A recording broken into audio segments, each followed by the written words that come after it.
mahasiswi PPG dalam jabatan kategori 2 tahun 2022 jurusan Bahasa Indonesia LPTK Universitas Negeri Jakarta dengan nomor peserta 201800339283 dengan nomor induk mahasiswa 20012200443. Pada hari ini Selasa 13 Desember 2022 akan melaksanakan uji kinerja PPG di kelas 10 SMA Cinta Kasih Seci dengan KD 3.2 menganalisis isi dan aspek kebahasaan dari dua teks laporan hasil observasi dengan menggunakan model pembelajaran problem based learning. Mohon kritik dan saran agar pembelajaran ke depannya bisa berjalan dengan baik. Terima kasih.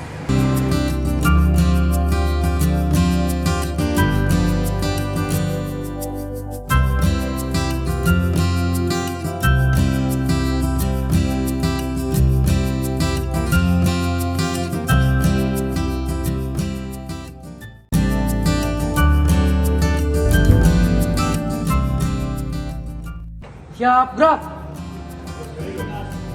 Tancap depan, gerak.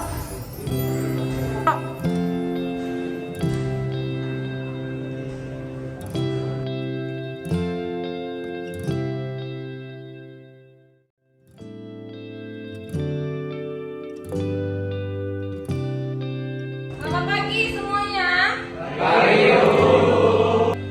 Hari ini kita akan kembali belajar seperti biasa. Namun sebelumnya dipersiapkan dulu oleh ketua kelas. Silakan ketua kelas untuk memimpin doanya. Bersiap.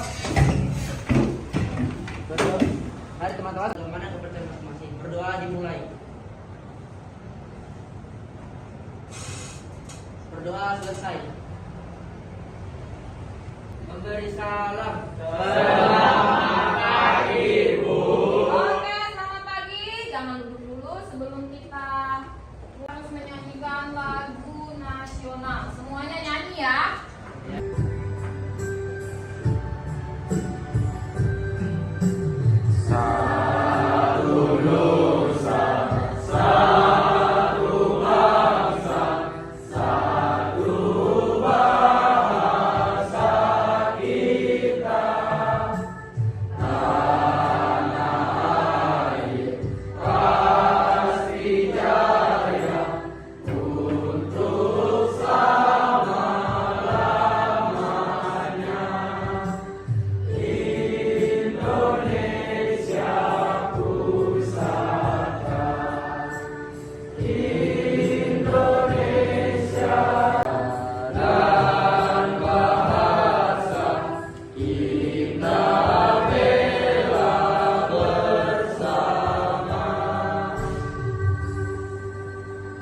Semuanya silakan duduk.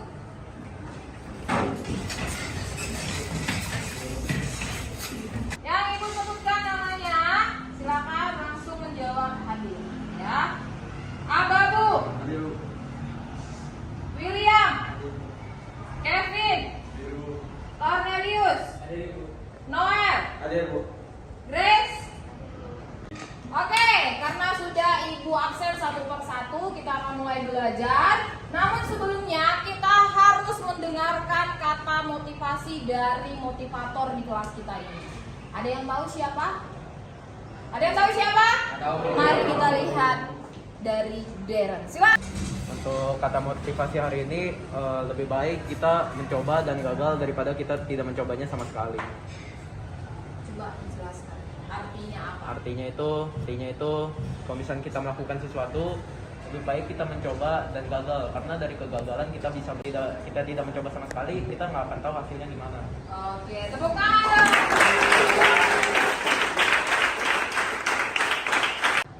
Kita sudah mendengarkan motivasi dari si Darren. Ya, kata si Darren kita harus mau mencoba supaya kita tahu apa yang akan kita lakukan ke depannya. Kalau tidak kita coba, kita tidak akan tahu bagaimana ke depannya. Bukan begitu, Darren? Iya. Oke, hari ini ya setelah kita mendengarkan motivasi, semoga semuanya termotivasi, semangat belajarnya. Paham ya? Hari ini ada yang tahu kita belajar tentang apa? Teks laporan hasil observasi. Karena sebelumnya observasi. Nah, supaya pembelajaran kita ini lebih menyenangkan lagi, kita akan melakukan ice breaking, ya. Kalau minggu lalu yang melakukan ice breaking itu adalah siapa ya? Kevin yang kemarin ya.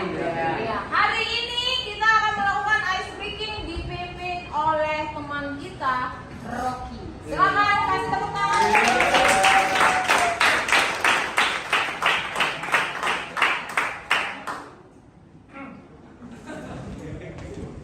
Gimana ya, Bu ya? Gini ya. Jangan ada yang ketawa ya. Jadi gini nih, gue punya permainan nih kayak gini. Kalau ini, kalau gue begini mekar. Kalau begini kuncup. Jadi kalau gue bilang mekar, lu harus begini nih. Harus begini ya. Kalau kuncup begini.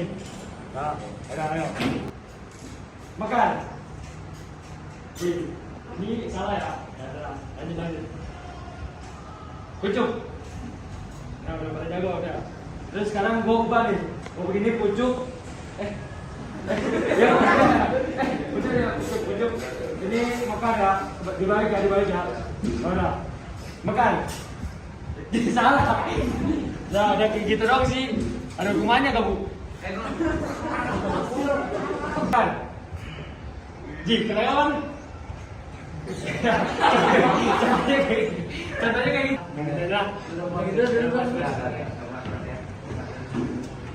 Udah, Bu, kayak gitu, Bu. Oke, kasih tepuk tangan dong.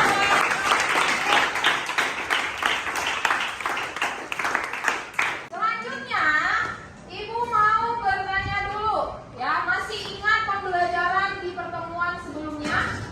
Kita sudah mempelajari apa saja? Ada ciri-ciri, ada tujuan, ada apa lagi? Ada struktur teks laporan hasil observasi. Nah, Ibu mau salah satu dari kalian, adakah yang bisa menjelaskan apa materi yang sudah kita pelajari di pertemuan sebelumnya? Siapa yang bisa? Oke, silakan Kevin. Oke, jadi dari materi sebelumnya untuk struktur kita udah belajar 3 bagian dari struktur. Yang pertama ada klasifikasi umum, itu tuh ngejelasin secara umum atau general dari suatu bagian. Kemudian ada deskripsi bagian. Deskripsi bagian itu menjelaskan secara detail per bagian. Dan yang ketiga ada deskripsi manfaat, menjelaskan manfaat dari hasil laporan observasi. Itu. Oke, kasih tepuk tangan dong. Hari ini kita akan mempelajari tentang apa saja kaidah kebahasaan dalam teks laporan hasil observasi. Namun sebelumnya kita bermain game terlebih dahulu. Pernah bermain game word? Pernah ya? Kalau pernah silakan dibuka word-nya. Nanti akan diberikan linknya kepada ketua kelas. Silakan ketua kelas dibagikan di grup kelasnya, ya. Silakan dibuka dulu.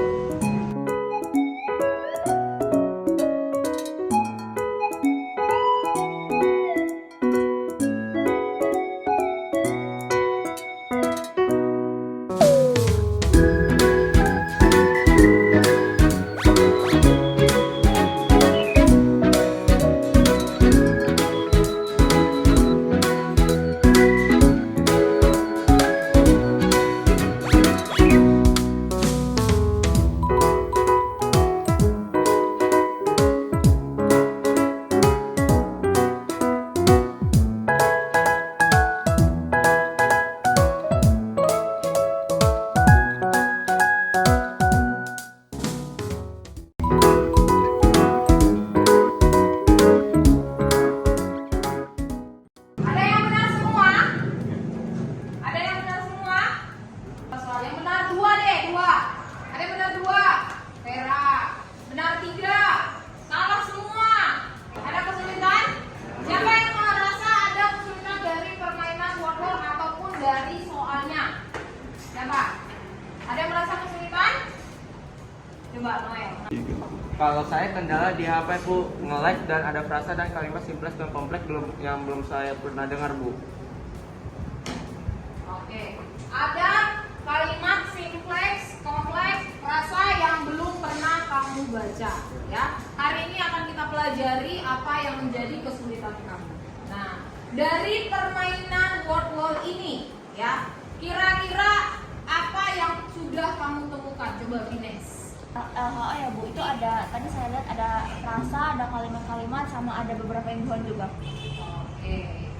Oke, good ya. Nah, untuk semuanya, ya, dari games yang sudah kalian mainkan tadi, apa saja kira-kira yang muncul dari game tersebut? Coba sebutkan satu persatu. Apa saja? Bahasa nembak. Bahasa itulah yang akan kita pelajari hari ini, ya. Adapun KD dari pembelajaran kita hari ini itu adalah pelajari hari ini ada di KD 3.2, yaitu menganalisis isi dan aspek kebahasaan dari minimal 2 teks laporan hasil observasi. Jadi kita ada di bagian sini ya. Nih, ya. Dan untuk IPK-nya itu ada di 3 teks laporan hasil observasi. Dan tujuannya adalah dari pembelajaran ini, ya. Coba kamu baca dulu tujuannya.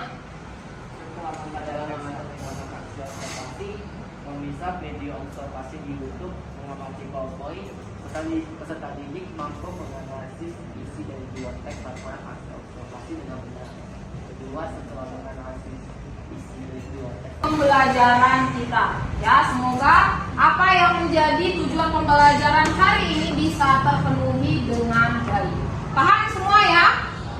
Nah, sebelum Ibu jelaskan apa saja kaidah kebahasaannya, silakan kalian duduk per kelompok terlebih dahulu. Jadi ada 6 kelompok, ya. Posisinya ada kelompok pertama, kedua, ketiga, 4, 5, dan 6. Kalian bebas memilih kalian mau di kelompok yang mana, ya. Jadi ada 36 siswa di kelas ini, 36 dibagi 6 kelompok. Jadi satu kelompok harus ada 6 orang. Paham semua? Oke, silakan untuk kelompok semuanya.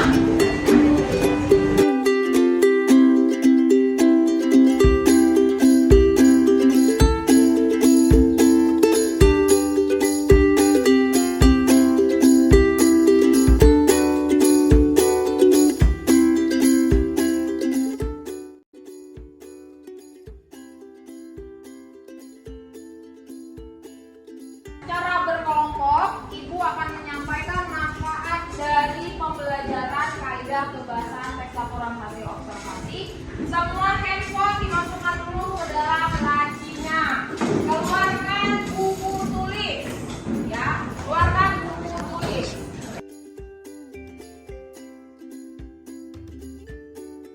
Karena kalian sudah membentuk kelompok, Ibu akan memberitahu kalian manfaat dari pembelajaran kaidah kebahasaan teks laporan hasil observasi.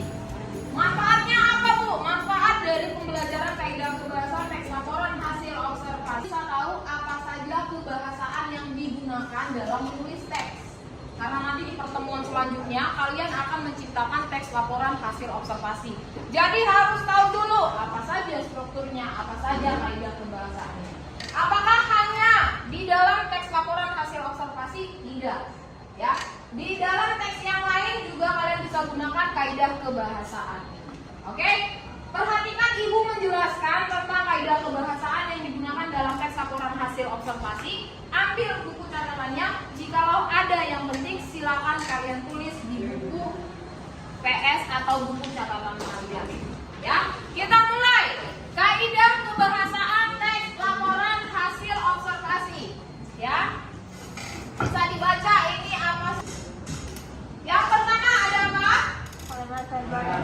Menggunakan verba relasional. Ini ada apa? Frasa. Yang ketiga, menggunakan verba aktif alat. Kemudian ada afirmasi. Kemudian ada kalimat definisi dan kalimat deskripsi. Dan yang terakhir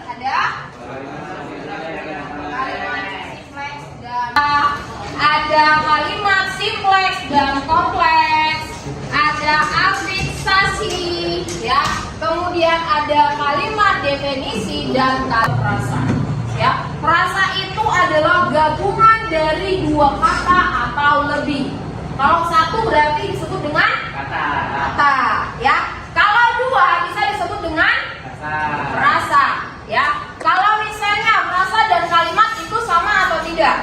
Berbeda. Ya, kalau frasa itu adalah gabungan dari dua kata atau lebih, berarti dimulai dari angka 2. Kalau satu tadi apa? Itu adalah kata. Ya, contoh frasa sedang bermain. Ada berapa kata di sana? Ada 2. Ada 2 jenis frasa, ada frasa verba, ada frasa nomina. Ya, yang ibu sebutkan tadi sedang bermain. Kalau frasa verba itu yang berhubungan dengan kata benda. Kalau frasa verba itu yang berhubungan dengan kata kerja. Kalau nomina itu berhubungan dengan kata benda. Sedang bermain ada 2 kata. Itu kira-kira afiksasi. Afiksasi di sini proses penambahan imbuhan pada kata dasar.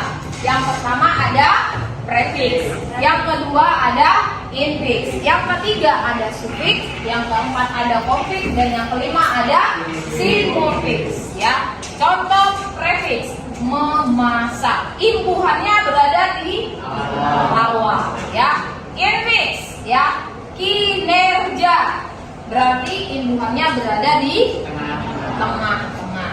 Kemudian makanan. Ada di mana? Makanan ada di akhir. Apalagi? Konfiks, persahabatan. Imbuhannya ada di awal dan akhir.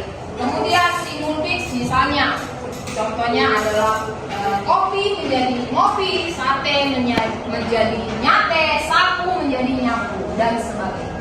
Sampai di sini paham? Oke, kita lanjut ke kalimat definisi dan deskripsi. Ya, kalau kalimat definisi ini menjelaskan secara umum. Kalau kalimat deskripsi itu menjelaskan secara detail. Paham ya? Next ada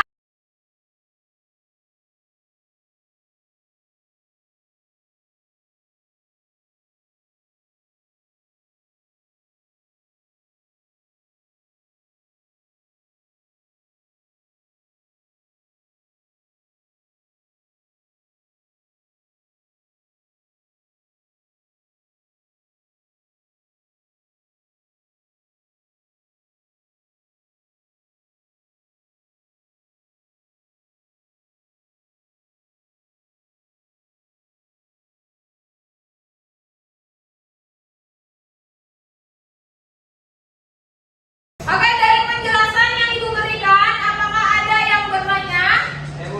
Oke, silakan Jeremy. Bu, saya masih bingung Bu itu sama cara untuk membedakan jenis rasa. Ya.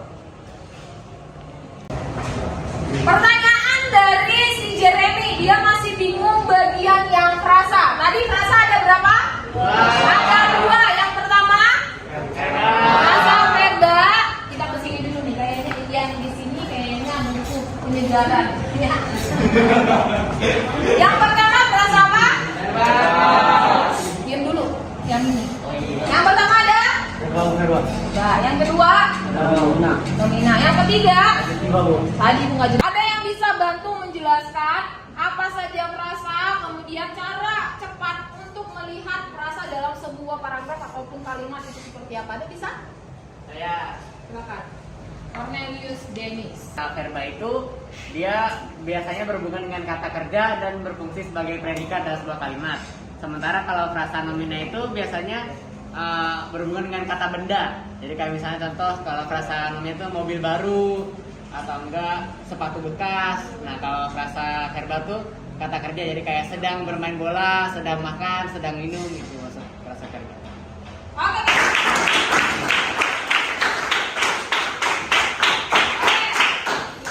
Bagaimana? Jeremy sudah paham? Jam tangan itu termasuk ke dalam frasa apa? Frasa nomina, karena itu termasuk ke dalam jenis sampai di sini paham semuanya? Ya. Oke, ibu akan membagikan LKPD. Kalian akan saya minta menganalisis 2 teks laporan hasil observasi. Jadi yang kalian cari adalah yang ini.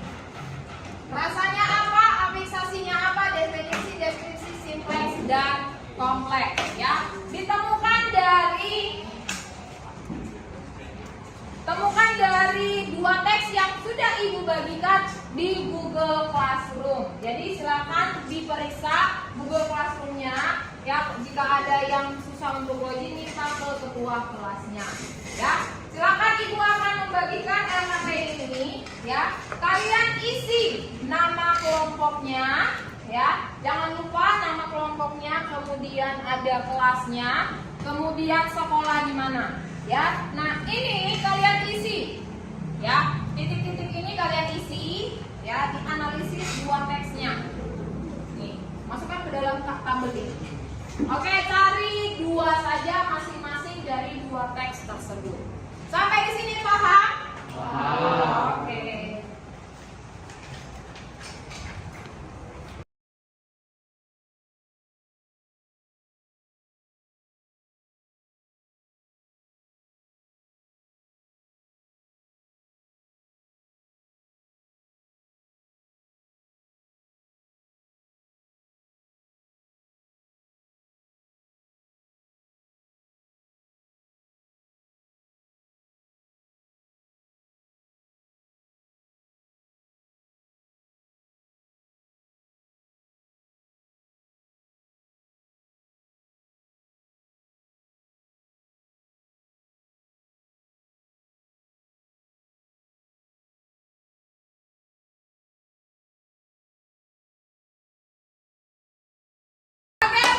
Sudah habis, semuanya handphonenya ditaruh. Ya, diletakkan di atas meja. Kita akan mulai mendengarkan teman kalian yang presentasi. Masih semangat? Iya. Kalau masih semangat, mari kita dengarkan presentasi pertama dari kelompoknya si Kaisar dulu. Oke, kita kasih tepuk tangan untuk kelompok Kaisar.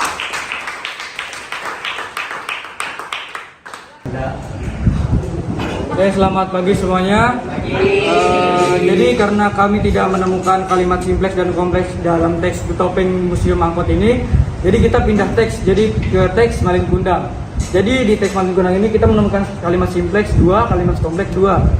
Oke, jadi yang kalimat simplex pertama itu ada Malin Kundang sedang sakit di rumahnya. Jadi itu ada satu kejadian, ada subjek, predikat, dan objek, dan keterangannya juga. Oke, yang selanjutnya itu adalah sang ibu sedang merawat Malin Kundang di rumahnya. Nah, itu juga satu subjek, satu predikat, satu objek, dan keterangan juga. Kompleks yang kedua, sang Malin Kundang itu subjek. Malin Kundang tidak mengakui ibunya, padahal ibunya sangat sayang padanya. Jadi predikat yang kalimat pertama itu ada tidak mengakui, dan kalimat yang kedua itu predikatnya itu sangat sayang. Terima kasih. Oke, ya, dari penjelasannya sudah sangat jelas perbedaan antara simplex dan kompleks. Ya, lanjut untuk kelompok selanjutnya. Siapa? Ada kelompoknya si Aditya. Silakan kelompok Aditya. Jadi kalimat definisi yang kelompok saya dapatkan yaitu tentang bunga anggrek. Nah, kalimat bunga anggrek dapat bermekar ketika bunga itu tumbuh. Itu saya Bu dari kelompok saya, terima kasih.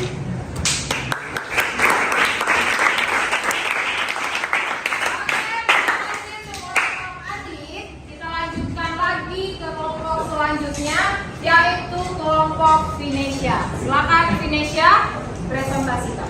Dua teks ada di Topeng Museum Angkut sama di Topeng Bunga Anggrek. Jadi contoh frasa verba dari yang teks di Topeng Museum Angkut itu ada menanam anggrek sama merawat anggrek. Sebenarnya ada banyak contoh dari frasa verba, tapi karena yang disuruh dua, jadi ada menanam anggrek sama merawat anggrek. Dua kata itu bisa dikatakan frasa verba karena ada kata menanam sama merawat sebagai kata kerja.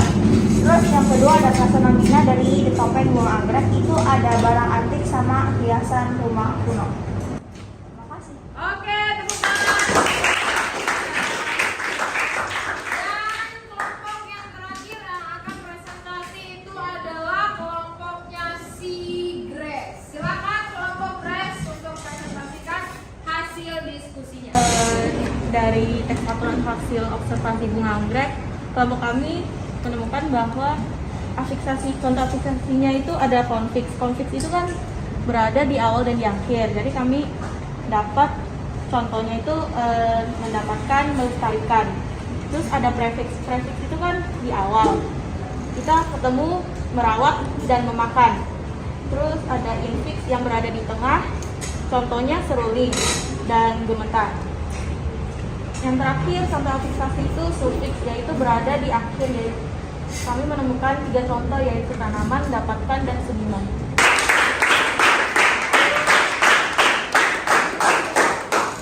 Semua sudah presentasi kan? Iya, karena semua sudah presentasi, maka berakhir pula kegiatan pembelajaran kita hari ini, ya. Oke, sebelumnya Ibu mau bertanya dulu, ya, dari presentasi hari ini, adakah yang ingin memberikan tanggapan dan ataupun kritiknya ataupun sarannya kepada kelompok yang presentasi? Ada yang ingin memberikan tanggapan? Ya, silakan, Kevin. Oke, untuk semuanya hasil dari presentasi hari ini udah bagus, good job buat kita semua. Nah, sedikit masukan aja buat dari presentasi yang tadi, agar kita lebih mudah untuk nyari dari afiksasi dan juga beberapa kalimat lain tadi. Kita tuh hanya perlu untuk memahami apa aja yang udah dijelasin sama Bu Ruli. Nah, dari sana kita dapat lebih mudah dalam mencari teks afiksasi tersebut. Itu aja sih. Oke, kasih tepuk tangan.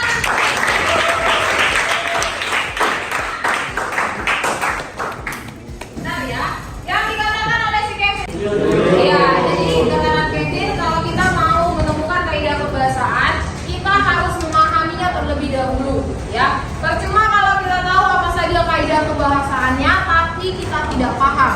Jadi harus benar-benar dipahami frasa itu apa, bagaimana kemudian contoh frasa itu apa, simpleks kompleks itu apa, dan dalam teks itu bentuknya seperti apa harus benar-benar dipahami. Oke, semua paham ya? Nah, untuk pembelajaran hari ini, ya, yang bisa memberikan kesimpulan apa saja yang sudah kita pelajari satu hari ini. Siapa yang bisa memberikan kesimpulan? Silakan, Rocky.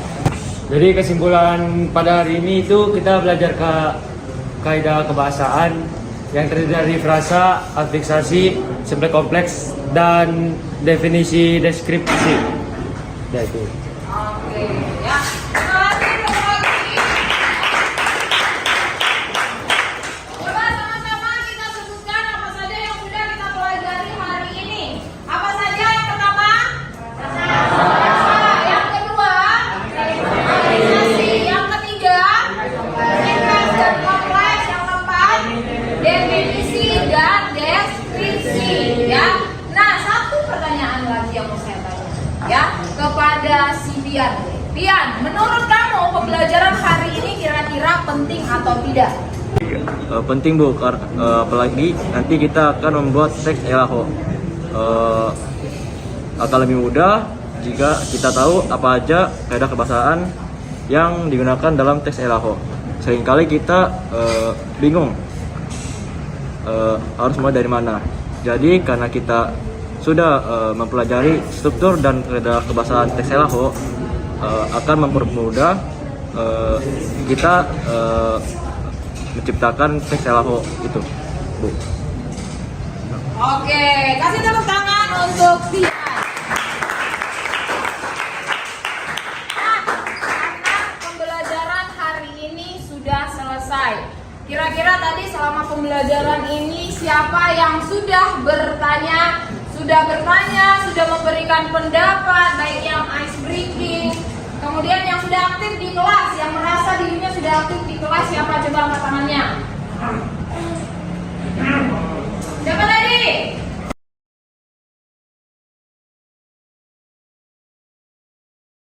Oke, terima kasih untuk yang sudah aktif dalam pembelajaran ini. Coba dilihat kembali, ingat kembali. Untuk pertemuan selanjutnya kita akan mempelajari kembali tentang struktur dan kaidah kebahasaan. Jadi dibaca di rumah. Karena pertemuan selanjutnya kita akan menciptakan teks laporan hasil observasi. Kemudian tugasnya di rumah analisis kaidah kebahasaan dari 2 teks laporan hasil observasi yang akan Ibu bagikan nanti ke Google Classroom.